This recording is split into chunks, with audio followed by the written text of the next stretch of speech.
Hello dear student, how are you. स्वागत है आप सभी के आपके अपने YouTube channel Rahul commerce academy में। झारखंड बोर्ड की तरफ से 2025 में 18 फरवरी और 20 फरवरी को क्लास 12 इकोनॉमिक्स का जो एग्जाम होने वाला है उसके प्रिपरेशन के लिए हम लोग जो सीरीज स्टार्ट किए हैं, आज उसका सेट 2 हम आप लोगों को करवाने वाले हैं। जिसमें आज हम लोग करने वाले हैं इकोनॉमिक्स का 2024 में जो एग्जाम हुआ था उसमें जो क्वेश्चन पेपर पूछा गया था उसको। आप लोगों ने सुना होगा कि 2024 में जो एग्जाम हुआ था उसमें इकोनॉमिक्स का जो क्वेश्चन का लेवल था वो बहुत ज्यादा टफ था। एक्चुअल में क्वेश्चन का लेवल टफ तो था, हाँ ये बात सही है। लेकिन एक्चुअल में ना जितना भी क्वेश्चन यानी 30 का 30 जो एमसीक्यू पूछा गया था ना इकोनॉमिक्स में, वो बुक का जो किसी भी बुक में चैप्टर बाय चैप्टर जो एमसीक्यू दिया हुआ होता है उससे एकदम ही बाहर था। लेकिन इसका मतलब ये नहीं है कि वो सिलेबस में ही नहीं था। इसका मतलब ये है कि जितने भी 30 एमसीक्यू पूछा गया था वो कॉन्सेप्ट बेस्ड था। आपका अगर कॉन्सेप्ट क्लियर है, कॉन्सेप्ट अगर आपने अच्छा से किया है, तो आप लोगों को हर चीज बहुत ही आसानी से समझ में आ जाएगा। आया मेरा बात समझ में? तो इसीलिए हम लोग आज करने वाले हैं 2024 का पीवाईक्यूज, और आपको घबराना नहीं है। हम ऐसे ही सेट लेकर के आएंगे, टोटल 10 से 15 सेट, जिसमें हम आप लोगों को PYQs, model paper, test series, marathon question, chapter by chapter, important question, साथ ही साथ आपको जो है सब्जेक्टिव ऑब्जेक्टिव सब चीज हम आप लोगों को करवाएंगे। लेकिन बस आप लोगों का सपोर्ट चाहिए। हम आप लोगों को पढ़ाते हैं, आप लोग खुद नहीं सपोर्ट करते, इसलिए अब हम भी सोच रहे हैं कि अब हम आप लोगों को ना पढ़ाएं। अगर आप लोग चाहते हो कि इसी टाइप का वीडियो आप लोगों के लिए लाए जो आपको 2025 में जो एग्जाम होगा उस एग्जाम में काम दे, जो आप लोगों को एकदम ऑन द पॉइंट हो, जिससे आपको एग्जाम में बहुत अच्छा नंबर आए, तो इसके लिए थोड़ा सा सपोर्ट आपको भी करना होगा। इस वीडियो में अगर 1000 लाइक्स आएगा, 1000 लाइक्स आएगा, उसके बाद ही हम आगे इसका वीडियो का नेक्स्ट पार्ट लेकर के आएंगे। अगर 1000 लाइक नहीं आएगा तो हम आप लोगों को इकोनॉमिक्स पढ़ाने छोड़ देंगे। ठीक है, फिर आप लोग समझ लो, आप लोगों को जहां से पढ़ना है, जो पढ़ना है पढ़ लेना, लेकिन हम फिर पढ़ाने इकोनॉमिक्स को बंद कर देंगे। क्योंकि हम इतना मेहनत करें और अगर आप ही लोग की तरफ से कोई सपोर्ट ना आए तो थोड़ा दिल टूट जाता है, डिमोटिवेट हो जाता है मन, और मन नहीं करता है पढ़ाने का। ठीक, क्योंकि वीडियोस में 15,000, 20,000, 30,000 व्यूज चला जाता है, लेकिन लाइक्स होता है 100 लाइक, 150 लाइक, कमेंट होता है 70 गो, 80 गो। तो जब स्टूडेंट लोगों को जब उतना सपोर्ट करना ही नहीं है तो भाई कोई भी टीचर क्यों पढ़ाएगा, है ना। हम भी पढ़ाने छोड़ देंगे। ठीक है, देखते हैं, चलो 1000 सब्सक्राइबर, 1000 लाइक्स अगर होगा तब जाकर के हम आगे का वीडियोस लाएंगे, नहीं तो लेकर के नहीं आएंगे, फिर आपका मन। ठीक है, चलो तो ये जो पहला क्वेश्चन हम लोगों का है, ये देखो पहला क्वेश्चन क्या पूछा था। हिंदी इंग्लिश दोनों में करवाने वाले हैं, इसलिए अच्छा से देखना। एक सेकंड रुकना, काहे ब्लैंक हो गया भाई। हाँ देखो, सबसे पहला क्वेश्चन, क्वेश्चन पूछा गया है, which of the following is studies under micro economics. इन चारों में से किसका स्टडी माइक्रो इकोनॉमिक्स में किया जाता है। पहला, journal price level. Journal price level macro economics का पार्ट होता है। Study of unemployment macro economics का पार्ट है। Supply of money macro economics का पार्ट है। कंज्यूमर्स इक्विलिब्रियम ये मैक्रो इकोनॉमिक्स में आता है। तो इसका राइट आंसर होगा ऑप्शन नंबर डी। स्क्रीनशॉट लेते जाना, सबका PDF Rahul commerce academy Telegram channel पे आप लोग को मिल जाएगा। हिंदी में बोल रहा है, निम्नलिखित में से किसका अध्ययन व्यष्टि अर्थशास्त्र के अंतर्गत होता है। पहला, सामान्य कीमत स्तर, गलत बात है, यह समष्टि अर्थशास्त्र में आता है। बेरोजगारी का अध्ययन समष्टि अर्थशास्त्र में आता है। मुद्रा की पूर्ति समष्टि अर्थशास्त्र में आता है। उपभोक्ता का संतुलन जो यानी एक उपभोक्ता के बारे में व्यष्टि अर्थशास्त्र में पढ़ा जाता है। ठीक है, आगे क्वेश्चन नंबर 2 पे देखिए क्या बोल रहा है। The rate of change in total utility related to the quantity of the commodity is called. यानी अगर टोटल यूटिलिटी में जो भी चेंजेस आता है उस चेंजेस को क्या कहते हैं। तो टोटल यूटिलिटी में जब कभी भी एक गुड्स का एडिशनल यूनिट कंज्यूम करने से टोटल यूटिलिटी में जो चेंज आता है उसी को मार्जिनल यूटिलिटी कहा जाता है। एक्चुअल में ये मार्जिनल यूटिलिटी का डिफिनेशन आपसे पूछ रहा है कि अगर गुड्स के कोमोडिटी को यूज करने से टोटल यूटिलिटी में जो चेंज आता है उसको क्या बोलते हैं, तो उसको मार्जिनल यूटिलिटी बोला जाता है। ठीक है, देखिए हिंदी में भी सेम यही चीज हम लोगों को बोल रहा है। वस्तु की मात्रा के सापेक्ष कुल उपयोगिता में परिवर्तन की दर को क्या कहते हैं। तो जैसे जैसे वस्तु के उपभोग की मात्रा को बढ़ाते हैं वैसे वैसे कुल उपयोगिता में जो परिवर्तन आता है उसे ही सीमांत उपयोगिता कहा जाता है। क्या कहा जाता है? सीमांत उपयोगिता। और अगर कुल उपयोगिता का औसत पूछता, यानी कि अगर कुल उपयोगिता यानी कि टोटल यूटिलिटी का एवरेज पूछा जाता, तब वो एवरेज होता हम लोगों का औसत उपयोगिता, यानी कि एवरेज यूटिलिटी। ठीक, अब देखिएगा 2024 में ना एक खास तरीके का क्वेश्चन एग्जाम में पूछा गया था। ये हम आप लोगों को बता दे रहे हैं। एक्चुअल में यहाँ पे 4 स्टेटमेंट मिलेगा। अब उन 4 स्टेटमेंट से आप ये सीबीएसई में इस तरीके का क्वेश्चन पूछा जाता था। 4 स्टेटमेंट होगा, उस 4 स्टेटमेंट से आपको देखना है कि कौन-सा स्टेटमेंट करेक्ट है, कौन-सा स्टेटमेंट रॉन्ग है, फिर ऑप्शन ढूँढना है। ऑप्शन में वो कहाँ-कहाँ ऑप्शन है, वहाँ से आपको टिक करना है। तो चलो आओ पहले हम लोग स्टेटमेंट पढ़ते हैं और स्टेटमेंट से चेक करते हैं कि एक्चुअल में सही है या गलत है। अब देखो पहला स्टेटमेंट सुनो। The preference of the consumer is monotonic. Monotonic का मतलब होता है एक दृष्टमान। एक उपभोक्ता हमेशा उन वस्तुओं का उपभोग करना पसंद करता है जिससे उसको अधिक उपयोगिता मिलता है। सही बात है। तो ऑप्शन नंबर ए एकदम करेक्ट है। Option number two, generally an indifference curve is concave to the origin. ये गलत बात बोल रहा है। ये क्या है? गलत है। क्यों? क्योंकि एक इंडिफरेंस कर्व जो होता है वो कॉन्केव नहीं होता है। एक इंडिफरेंस कर्व जो होता है वो कॉन्वेक्स होता है। अगर आपको याद होगा तो हम बहुत अच्छा से इस चीज को पढ़ाए थे। कॉन्वेक्स का मतलब होता है इस तरीके का होता है इंडिफरेंस कर्व। और अगर ये कॉन्केव बोलता है तो कॉन्केव तो आपका इस तरीके से होता है और कॉन्केव तो पीपीसी कर्व होता है ना। तो स्टेटमेंट 2 गलत है। स्टेटमेंट 3 बोल रहा है in indifference map the indifference curve located at the distance from the origin measure of a relative higher utility level. यानी ये जो इंडिफरेंस कर्व में जो कर्व जितना ज्यादा इस जीरो से दूर रहेगा वो अधिक संतुष्टि को दर्शाएगा। ये बात बिल्कुल सही है। ऑप्शन देखो, 1 सही है, 2 गलत है, 3 सही है। 1 और 3 सही है अब तक, याद रखना 1 और 3। चलो ऑप्शन नंबर 4 पढ़ा जाए। ऑप्शन नंबर 1 और 1 सही था और ऑप्शन नंबर क्या सही था? 1 सही था और ऑप्शन नंबर 3 सही था। ठीक है, 3 गो सही था, 2 गो सही है। The slope of indifference curve is the equilibrium state the equal to the rational of price. यानी इंडिफरेंस कर्व ये जो प्राइस लाइन है, अगर इंडिफरेंस कर्व उसको टच करता है तो यहाँ पे प्राइस लाइन बराबर होता है। सही बात है। यानी ऑप्शन नंबर 4 भी सही है। 1 4 1 3 4, ऑप्शन 1 ऑप्शन 3 ऑप्शन 4 सही है। तो अब ऑप्शन में ढूंढो 1 3 4 कहाँ है? यहाँ तो नहीं है, यहाँ भी नहीं है, यहाँ भी नहीं है, 1 3 4 यहाँ है। यानी ऑप्शन नंबर डी सही है। इस तरीके का क्वेश्चन हम लोगों को पिछले बार पूछा था। ठीक, तो अच्छे से इसको जरूर करोगे। और अगर आपका कॉन्सेप्ट क्लियर है जो जो हम पढ़ाए हैं तो भाई ये सब बहुत आसानी से बनेगा। जो सही है उस पर टिक मारना है। चलो ढूंढते हैं कौन कौन सही है। यहाँ से कौन कौन सही है चलो ढूंढा जाए। पहला, उपभोक्ता का अधिमान एक दृष्ट होता है। उपभोक्ता उन वस्तुओं को खरीदना पसंद करता है जिससे अधिक उपयोगिता मिले। सही बात है, उसी बंडल को वो खरीदता है। सामान्यतः एक उदासीनता वक्र मूल बिंदु की ओर अवतल होता है। नहीं, अवतल नहीं होता है, उत्तल होता है। अवतल नहीं होता है, उत्तल होता है। ठीक है, उत्तल का मतलब है इस तरीके का होता है और अगर अवतल बोलता तो अवतल ये इस तरीके का होता है। क्लियर? तो ऑप्शन नंबर 2 गलत है। 3, उदासीनता मानचित्र में मूल बिंदु से दूरी पर अवस्थित उदासीनता वक्र अपेक्षाकृत अधिक उपयोगिता के स्तर को माप करता है। बिल्कुल सही बात है। उदासीनता वक्र की अवस्था ये भी सही था। तो 1 3 और 4 हम लोगों का सही था। ठीक है, तो 1 3 4 ऑप्शन नंबर कहाँ था? डी में था, तो डी हम लोगों का राइट आंसर होगा। क्लियर बात है? चलो आगे, नेक्स्ट क्वेश्चन। ठीक है, थोड़ा सा जूम कर लेते हैं, साइज छोटा छोटा दिख रहा होगा। देखिए क्वेश्चन पे बोल रहा है the slope of the demand curve of N inferior good. एक घटिया वस्तुओं की मांग वक्र की ढाल होती है। तो घटिया गुड्स को यानी कि इंफीरियर गुड्स को बोला जाता है गिफ्टिन गुड्स। और गिफ्टिन गुड्स में जो डिमांड कर्व होता है वो पॉजिटिव होता है। डिमांड कर्व होता है पॉजिटिव। घटिया वस्तुओं में मांग वक्र का ढाल धनात्मक होता है।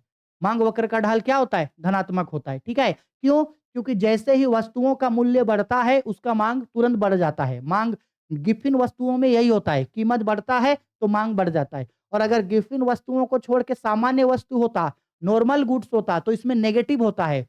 प्राइस बढ़ेगा, डिमांड घटेगा, प्राइस घटेगा, डिमांड बढ़ेगा। लेकिन गिफ्टिन गुड्स में हम लोगों का इंफीरियर गुड्स में क्या होता है? पॉजिटिव रिलेशन होता है। ठीक है, यानी धनात्मक संबंध होता है। आगे नेक्स्ट क्वेश्चन देखिए, क्वेश्चन नंबर 5।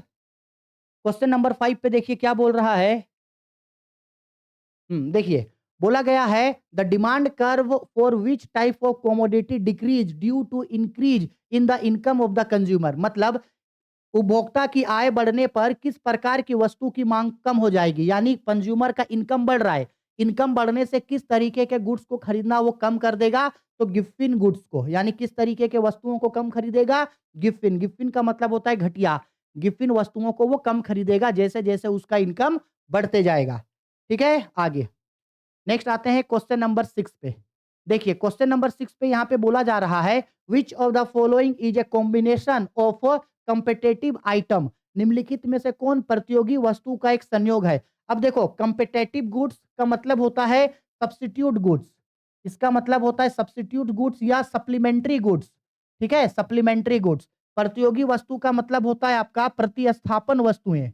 प्रतिस्थापन वस्तुएं या हस्तांतरण वस्तुएं। ऐसा गुड्स, ऐसा वस्तु जो एक दूसरे के बदले प्रयोग में लाया जाएगा, जैसे चाय और कॉफी। चाय और कॉफी। तो यहां से देखो पहला कार और पेट्रोल, कार और पेट्रोल भाई ये दोनों तो एक दूसरे के साथ यूज होगा ना, पूरक वस्तु यानी कि हम लोगों का ये कॉम्प्लीमेंट्री गुड्स है, ये तो नहीं होगा, ऑप्शन ए नहीं होगा। पेन और इंक, पेन और स्याही भी नहीं होगा, ये दोनों एक साथ यूज में लाया जाएगा। ब्रेड और बटर, ब्रेड एंड बटर एक साथ यूज होगा, ये भी नहीं होगा। कंबल और रजाई ये होगा, क्योंकि आपको ठंडा लग रहा है, या तो आप कंबल ले लो, ब्लैंकेट्स ले लो, या आप क्विल्ट्स ले लो, यानी कि रजाई ले लो, या तो आप कंबल ओढ़ लो या रजाई ओढ़ लो, दोनों तो कोई ओढ़ता नहीं है। ठीक है? तो ऑप्शन डी हम लोगों का राइट आंसर होगा। नेक्स्ट क्वेश्चन, क्वेश्चन नंबर 7 पे देखिए क्या बोल रहा है। क्वेश्चन नंबर 7 पे बोल रहा है which of the following has curves has U shape. निम्नलिखित में से किसका, एक मिनट थोड़ा सा नीचे करने दीजिए। हाँ हाँ, क्वेश्चन में बोल रहा है निम्नलिखित में से किसका आकार आपका यू आकार का होता है। कौन सा आकार जो होता है वो यू शेप का होता है? तो एवरेज प्रोडक्ट कर्व। कौन सा कर्व? एवरेज प्रोडक्ट कर्व, यानी औसत उत्पाद जो होता है वो यू आकार का होता है। और अगर क्वेश्चन में बोलता उल्टा यू आकार का, ठीक है, तो एवरेज प्रोडक्ट यू आकार का होता है और एवरेज कॉस्ट जो होता है वो उल्टा यू आकार का होता है। ठीक है? याद रखना इन दोनों को। ठीक है? चलिए आगे बढ़ते हैं नेक्स्ट क्वेश्चन पे। अब देखो ये हम लोगों का एक क्वेश्चन पूछ रहा है by what ration but by what ratio will the production increase? By increasing of the factors by 3 times in the production function of the increasing return to scale। इसको समझना। ठीक है? देखो क्या बोल रहा है, जब कभी भी हम लोग हिंदी में भी थोड़ा सा सुन लीजिए, पैमाने के वृद्धिमान प्रतिफल में के उत्पादन फलन में साधनों को 3 गुना से वृद्धि करने पर उत्पादन में किस अनुपात में वृद्धि होगी? यानी जब हम लोग किसी भी वस्तु तथा सेवा का उत्पादन कर रहे हैं, गुड्स एंड सर्विसेज को बना रहे हैं, तो उसमें हम लोग इनपुट्स को जितना ज्यादा बढ़ा रहे हैं, उससे ज्यादा उसका आउटपुट बढ़ेगा। यानी अगर इनपुट 1 गुना है तो उसका आउटपुट 1 से ज्यादा बढ़ेगा। इनपुट 2 गुना है तो आउटपुट 2 से ज्यादा होगा। इनपुट 3 गुना है तो आउटपुट 3 से ज्यादा होगा। सिंपल बात है। अगर 3 गुना इनपुट्स है तो उसका आउटपुट मोर देन 3 यानी कि 3 से अधिक होगा। ठीक है? क्योंकि भाई सिंपल सा बात है ना, अगर हम मान लो इतना थोड़ा-सा सामान लगा रहे हैं, तो चाहेंगे आउटपुट इतना हो, कम तो नहीं चाहेंगे। ठीक है? तो 3 गुना से ज़्यादा होगा। याद रखना, जितना इनपुट डालेंगे उससे ज़्यादा उसका आउटपुट होगा, 3 गुना से ज़्यादा होगा। ठीक? क्वेश्चन नंबर 9 बोला जा रहा है when marginal cost is higher than average cost. अगर मार्जिनल कॉस्ट हायर होगा तो एवरेज कॉस्ट क्या होगा? अगर मार्जिनल कॉस्ट हायर होगा, ए देखो इस तरीके से, अगर मान लो थोड़ा-सा ग्राफ गलत बन गया। अगर मार्जिनल कॉस्ट हायर होगा तो एवरेज कॉस्ट भी बढ़ेगा। एवरेज कॉस्ट भी क्या होगा? बढ़ेगा। ऑप्शन कहाँ है? एवरेज कॉस्ट भी बढ़ेगा। एवरेज कॉस्ट भी क्या होगा? बढ़ेगा। ठीक है? आया समझ में? चलो, हिंदी में सेम यही चीज़ बोल रहा है, जब सीमांत लागत औसत लागत से अधिक होता है, तब औसत लागत क्या होता है? बढ़ता है। अभी ग्राफ में दिखाए थे ना, औसत लागत क्या होता है? बढ़ता है। नेक्स्ट क्वेश्चन, 10 नंबर क्वेश्चन पे बोला गया है व्हाट बोला गया है the quantity of supply of a goods increased by 5%। when the price is increased by 5% then the supply of these goods will be। अगर किसी वस्तु में 5% की वृद्धि करने पर उसकी पूर्ति की मात्रा में भी 5% बढ़ जाती है तो वह पूर्ति क्या होगी? भाई देखो, पूर्ति भी 5% बढ़ा, मतलब सप्लाई भी 5% बढ़ा, प्राइस भी 5% बढ़ा, तो ये इसका आंसर एक आएगा ना। हम इसका न्यूमेरिकल में पढ़ाए थे आप लोगों को, एक आएगा। तो इसको बोलते हैं इकाई के बराबर। इकाई के बराबर कहाँ है? Unit elasticity. एक ही ना आएगा भाई, दोनों बराबर होगा तो यूनिट इलास्टिक होगा। क्या होगा? यूनिट इलास्टिक होगा, यानी इकाई लोचदार होगा। इकाई लोचदार। ठीक है? चलो आगे आते हैं 11 नंबर क्वेश्चन पे। देखिए 11 नंबर क्वेश्चन पे बोल रहा है if the unit tax is levied by the government on the production of the commodity, then the supply of goods. अगर सरकार के तरफ से वस्तुओं के उत्पादन में कर लगाया जाता है तो वस्तुओं का जो सप्लाई होगा वो क्या होगा भाई, धीरे धीरे सप्लाई घट जाएगा, supply will be reduce, supply घट जाएगा, टैक्स लगेगा, सप्लाई घट जाएगा। यदि सरकार के द्वारा वस्तु के उत्पादन पर कर लगाई जाती है तो उस वस्तु की पूर्ति क्या हो जाएगी, कम हो जाएगी, उस वस्तु की पूर्ति कम हो जाएगी। आगे नेक्स्ट बढ़ते हैं क्वेश्चन पे। देखिए बोल रहा है, थोड़ा सा ऊपर होगा और नहीं होगा ना, ठीक है, देखिएगा क्या बोल रहा है क्वेश्चन पे। When the supply curve of a firm is parallel to the price axis, then the price elasticity of price is. बोला गया है कि जब एक फार्म का पूर्ति वक्र कीमत अक्ष के समानांतर होता है तो पूर्ति कीमत के सापेक्ष डॉट डॉट होती है। देखो इस तरीके का ये हम लोगों का कर्व बनता है ना, ये हो गया जीरो, ये हो गया एक्स, ये हो गया क्वांटिटी यानी कि पूर्ति, और यहाँ प्राइस यानी कि कीमत लिखा जाता है। और बोल रहा है ये जो कीमत अक्ष है यानी कि ये जो वाई अक्ष है इसके समानांतर होगा मेरा पूर्ति वक्र, यानी कि इसकी समानांतर है। इसका मतलब है कि वस्तु का कीमत कितना भी बढ़ जाए, वस्तु का गुड्स का प्राइस कितना भी बढ़ जाए, क्वांटिटी ऑफ सप्लाई में कोई चेंज नहीं आ रहा है, यानी वो परफेक्ट इन इलास्टिक है, कुछ भी चेंज नहीं आ रहा है। ठीक है, इसी को बोला जाता है इसी को बोला जाता है प्रिपेंडिकुलर। ये क्या है, प्रिपेंडिकुलर यानी कि लंबवत है। और एक होता है इस तरीके का होता है, एक होता है इस तरीके का जहां पूर्णतः लोचदार होता है, लेकिन ये क्या होगा, पूर्णतः बेलोचदार यानी कि perfect in elastic. D number, ठीक है, स्क्रीनशॉट ले लेना ड्राइंग का, डी नंबर होगा, ठीक है, यानी पूर्णतः बेलोचदार, पूर्णतः बेलोचदार, डी नंबर। 13 नंबर क्वेश्चन पे देखिए क्या बोल रहा है। Under under centres previous condition, यानी अन्य बातें समान रहने पर what will be the effect of price hike of factor on the equilibrium pricing. अगर बोला गया है कि अगर अन्य बातें समान है तो प्रोडक्ट करने के लिए जो भी फैक्टर्स लगाते हैं, अगर वो प्रोडक्ट का फैक्टर का कॉस्ट बढ़ेगा, प्रोडक्शन का फैक्टर का अगर हम लोगों का कॉस्ट बढ़ेगा तो उससे उस पे क्या इंपैक्ट पड़ेगा। अरे बाबा, अगर प्रोडक्शन का कॉस्ट बढ़ेगा तो जो प्राइस लेवल है वो भी तो बढ़ जाएगा। The equilibrium price will increase, price का लेवल भी क्या होगा, बढ़ जाएगा। भाई अगर प्रोडक्शन करने के लिए जो चीज लगा रहे हैं अगर वो चीज महंगा होगा तो उस गुड्स का प्राइस भी तो बाद में ज्यादा करके बेचेंगे ना, कॉस्ट बढ़ेगा तो गुड्स का प्राइस बढ़ेगा आगे। ठीक है, वही बोल रहा है अन्य बातें समान रहने पर साधनों की कीमत के बढ़ने पर संतुलन कीमत पर क्या प्रभाव होगा। तो भाई अगर साधन का कीमत बढ़ेगा तो वस्तु का जो उत्पादन होगा उसका भी कीमत बढ़ जाएगा, संतुलन कीमत बढ़ जाएगा, यानी ऑप्शन नंबर ए इसका राइट आंसर होगा। ठीक है, बढ़ जाएगा ये भी। आगे नेक्स्ट क्वेश्चन पे देखो क्या बोल रहा है। In the case of free entry and exist of palm in market, palm के आने और जाने पे कोई प्रतिबंध नहीं है, पाम अपने हिसाब से आएगा और जाएगा। उस समय पे the market price is equal to, market price किसके बराबर होगा, तो मार्केट प्राइस होगा भाई price determined by demand and supply. भाई डिमांड एंड सप्लाई के बराबर होगा, जहां डिमांड कर्व और सप्लाई कर्व एक दूसरे को काटेगा, डिमांड कर्व सप्लाई कर्व एक दूसरे को काटेगा, वहीं पे कीमत तय हो जाएगा। ठीक है, ऑप्शन सी इसका राइट आंसर होगा। ठीक, देखिए हिंदी में सेम वही क्वेश्चंस यहाँ पे बोला गया है। क्या बोला गया, बाजार के फार्मों के निर्धारण प्रवेश और निर्बद्ध प्रवेश और बहिर्गमन की स्थिति में बाजार कीमत किसके बराबर होता है, तो मांग और पूर्ति के बराबर होता है। ठीक है, आगे नेक्स्ट क्वेश्चन पे यहाँ पे देखिए क्या बोल रहा है। Who among the following in macro agent, micro economics agent, निम्नलिखित में से कौन एक समष्टिगत अर्थशास्त्र का एजेंट है, समष्टि अर्थशास्त्र। एक कंज्यूमर यानी एक उपभोक्ता, ये माइक्रो इकोनॉमिक्स यानी व्यष्टि अर्थशास्त्र का पार्ट है।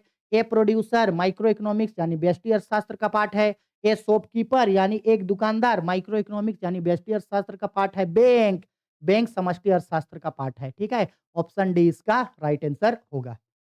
आगे बढ़ते हैं नेक्स्ट क्वेश्चन। क्वेश्चन पे बोल रहा है which of the following big book is authored by J M Keynes. J M Keynes ने कौन सी पुस्तक लिखी थी, याद रखना, the general theory of employment interest and money, और इन्होंने लिखा था 1936 को। और मॉडर्न अर्थशास्त्र का पिता यानी मॉडर्न इकोनॉमी का फादर जे एम किन्स को ही कहा जाता है। वेल्थ ऑफ नेशन बुक किसने लिखा था, ये लिखा था सर एडम स्मिथ ने, जिसे एडम स्मिथ को द फादर ऑफ इकोनॉमी कहा जाता है।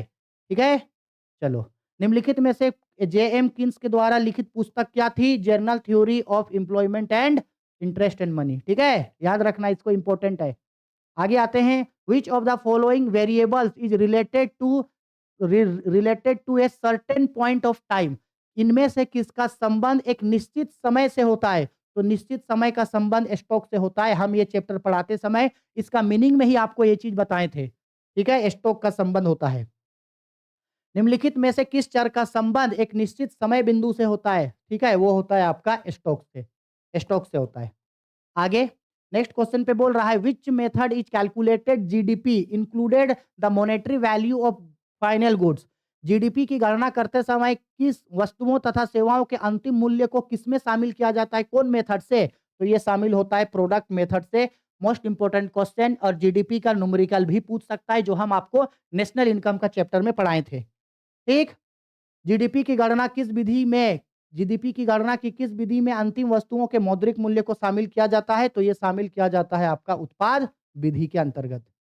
ठीक है, आगे नेक्स्ट क्वेश्चन पे क्या बोल रहा है? नेक्स्ट क्वेश्चन पे बोला जा रहा है, which of the following is a deficit of barter system. यहां से कौन वस्तु विनिमय प्रणाली की एक कठिनाई थी? तो यहां से सब उसका एक प्रॉब्लम था, जिस वजह से बार्टर सिस्टम जो है वो खत्म हुआ। और ये चैप्टर पढ़ाते समय हम ये सारा पॉइंट्स आप लोगों को लिखवाए थे। ठीक है, वस्तु विनिमय प्रणाली का एक दोष निम्नलिखित में से कौन सा है? सब।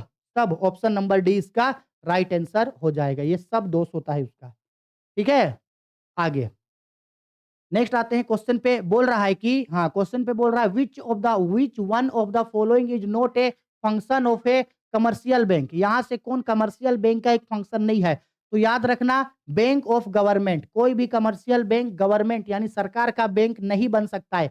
बाकी क्रेडिट क्रिएशन कर सकता है, डिपॉजिट एक्सेप्ट कर सकता है, फिक्स डिपॉजिट अकाउंट खोल सकता है, लेकिन बैंकों का सरकार का बैंक नहीं बन सकता है। सरकार का बैंक इंडिया में आरबीआई है, यानी कि सिर्फ जो सेंट्रल बैंक होता है वही बैंक बन सकता है सरकार का। ठीक है, बोला गया है व्यावसायिक बैंक का निम्नलिखित में से कौन सा एक कार्य नहीं है? तो सरकार का बैंकर। ये केंद्रीय बैंक का काम है। सरकार का बैंकर बनना किसका काम है? केंद्रीय बैंक का काम है। और इंडिया का केंद्रीय बैंक कौन है? आरबीआई इंडिया का केंद्रीय बैंक है। बाकी ये सब बैंकों का काम है। ये चैप्टर पढ़ाते समय बहुत अच्छा से पढ़ाए हैं आप लोगों को हम ये चीज। ठीक है, आगे नेक्स्ट क्वेश्चन पे क्या बोल रहा है? If the central bank increase the statutory liquidity ratio, यानी एसएलआर अगर कोई भी सेंट्रल बैंक बढ़ा देगा तो इससे lending capacity of commercial bank, तो कमर्शियल बैंक का लेन देने का जो क्षमता है वो कम हो जाएगा। क्योंकि सिंपल बात है, एसएलआर अगर ये बढ़ा दिया तो इन बैंकों को पैसा जमा करना होगा सेंट्रल बैंक के पास, तो ये कम हो जाएगा। ठीक है ना, याद है credit control of central bank, उसमें पढ़ाए हैं। केंद्रीय बैंक वैधानिक तरलता अनुपात को बढ़ा देता है तो व्यावसायिक बैंकों को ऋण देने की क्षमता में कमी हो जाती है। ठीक है, और ये जो दो मेथड होता है, एक होता है हम लोगों का आपका ये क्वांटिटेटिव मेथड यानी मात्रात्मक, उसका पार्ट है ये। ठीक है, बहुत डिटेल्ड में और अच्छा से पढ़ाए हैं इस चैप्टर को।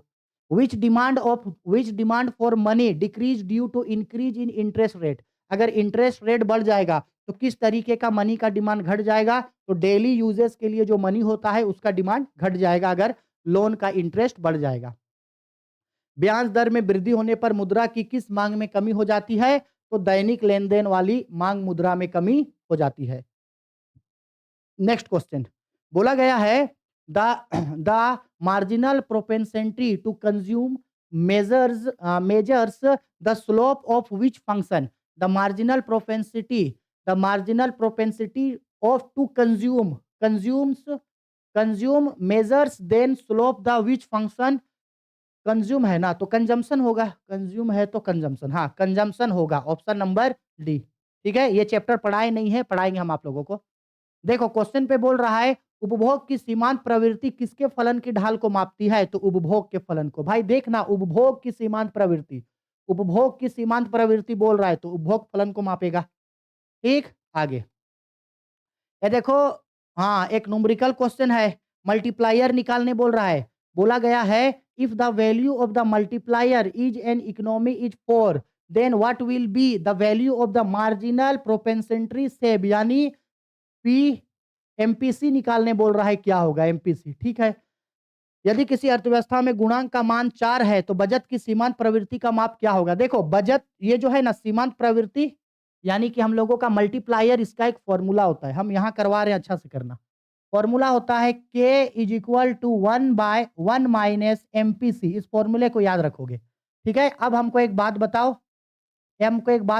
K तो ऑलरेडी दे दिया है, 4 है, 4 लिखो is equal to 1/1 minus MPC तो निकालना है, तो एमपीसी लिखो। अब अगर 4 से एमपीसी को मल्टीप्लाई करेंगे तो 1 माइनस एमपीसी इधर आ जाएगा। 1 minus MPC is equal to 1/4। इसका मतलब है अभी क्या हो गया ये? इसका मतलब है ये 1 माइनस ये एमपीसी रहेगा। जब हम लोग 4 से 1 को मल्टीप्लाई करेंगे डिवाइड करेंगे तो 0.2 चौके 8 2 पच्चीस 0.25 आएगा। अब हम लोग क्या करेंगे यहाँ 1 को यहीं छोड़ दो, सॉरी माइनस एमपीसी को यहीं छोड़ दो।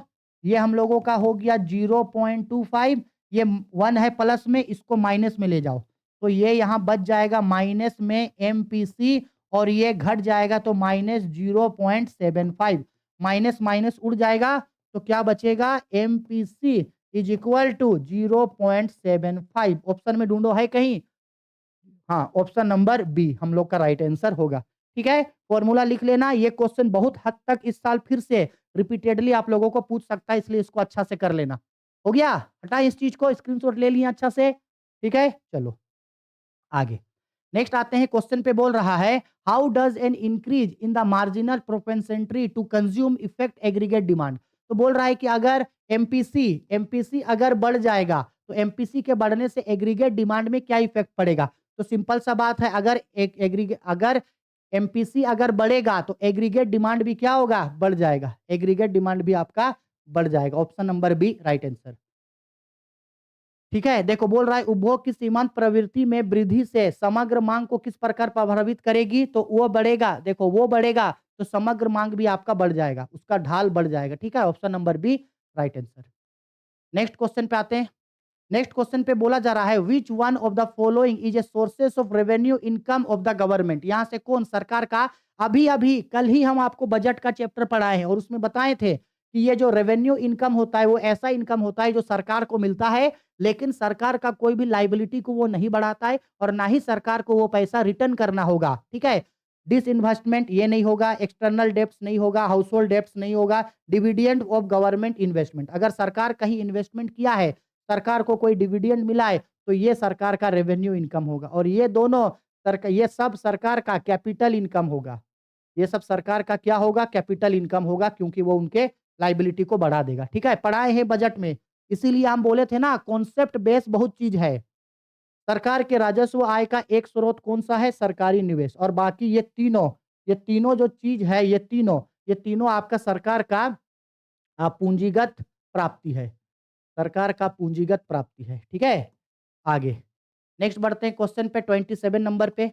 बोला गया है in which types of budget is the expenditure of the government budget is more than income. कौन सा बजट ऐसा है जिसमें गवर्नमेंट का एक्सपेंडिचर एक्सपेंडिचर ज्यादा होगा गवर्नमेंट के इनकम से? तो भाई इसको तो बोला जाता है बजट डिफिशिएट या डिफिशिएट बजट। तो ये डिफिशिएट बजट होगा। किस प्रकार के बजट में सरकार की व्यय उसके आगम से अधिक होती है? सरकार खर्चा ज्यादा कर दिया तो वो घाटे का बजट होता है। ठीक है, टाइप्स ऑफ बजट में हम करवाए हैं। ठीक है, आगे नेक्स्ट क्वेश्चन में बोल रहा है क्वेश्चन पे which of the following product has been excluded from GST in India. Bharat में इनमें से किस प्रोडक्ट को जीएसटी से बाहर रखा गया है? तो तंबाकू प्रोडक्ट को। भारत में निम्नलिखित में से किस उत्पाद को जीएसटी से बाहर रखा गया है? तंबाकू को। क्यों? क्योंकि तंबाकू पे टैक्स काटने का जिम्मा स्टेट गवर्नमेंट को मिला है कि भाई स्टेट गवर्नमेंट जो है यानी कि राज्य सरकार जो है वो इस पे टैक्स काटेगा। ठीक है, आगे क्वेश्चन नंबर 29 नंबर पे क्या बोल रहा है? What is the impact of A lump sum tax imposed by the government on equilibrium income of the economy. भाई अगर सरकार लमसम टैक्स अगर लगाएगा तो इससे जो इनकम है उसका लेवल घट जाएगा। इनकम का लेवल क्या होगा? घट जाएगा। इनकम का लेवल घट जाएगा। ऑप्शन बी इसका राइट आंसर होगा। ठीक है, सरकार के द्वारा एकमुश्त कर लगाने से अर्थव्यवस्था में संतुलन आय पर क्या प्रभाव पड़ेगा? संतुलन आय कम हो जाएगा। Option B right answer. ठीक है, आगे नेक्स्ट क्वेश्चन 30 नंबर पे बोल रहा है one of the reason of the flow of foreign exchange in India, इन चारों में से कौन सा रीजन है जिससे विदेशों का पैसा भारत में आए? फॉरेन गिफ्ट से बिल्कुल आएगा, फॉरेन डायरेक्ट इन्वेस्टमेंट से बिल्कुल आएगा, एक्सपोर्ट ऑफ गुड्स करने से बिल्कुल आएगा। ऑप्शन नंबर डी, इनमें से सभी। ठीक है, इनमें से सभी। भारत में विदेशी मुद्रा का प्रवाह का एक कारण इनमें से सब है। विदेशों से उपहार मिलेगा, पैसा आएगा। विदेशी प्रत्यक्ष निवेश करेगा, पैसा आएगा। वस्तु एवं सेवाओं का निर्यात करेगा, दूसरे देश में बेचेगा, वहां से भी पैसा आएगा। ऑप्शन नंबर डी हो गया एमसीक्यू। इसके अलावा अगर आपको इसका सब्जेक्टिव देखना है तो सब्जेक्टिव यहाँ क्या देखोगे, हम टेलीग्राम में इस वीडियो का लिंक और इस वीडियो के ठीक नीचे हम इसका पीडीएफ, ये देखो यही ना क्वेश्चन है, इसका पीडीएफ हम आप लोगों को दे रहे हैं, वहां से डाउनलोड कर लेना। ठीक है, यहाँ देखने का देखिएगा, बेकार आपका टाइम पास होगा, समय ज़्यादा लगेगा, इसलिए उसको देख लेना। ठीक है, अगर वीडियो पसंद आई है लाइक करो, शेयर करो, कमेंट करो। 1000 सब्सक्राइबर 1000 लाइक्स जैसे पूरा होगा वैसे ही नेक्स्ट वीडियो आप लोगों के लिए लाएंगे। अगर नहीं होता है तो हम समझ जाएंगे आप लोग पढ़ नहीं रहे हो और ऐसे में इकोनॉमिक्स को हम छोड़ देंगे। बाकी आपका मन। ठीक है, वीडियो पसंद आई है तो लाइक करो, कोई डाउट होता है तो नीचे कमेंट करके हमको जरूर बताना।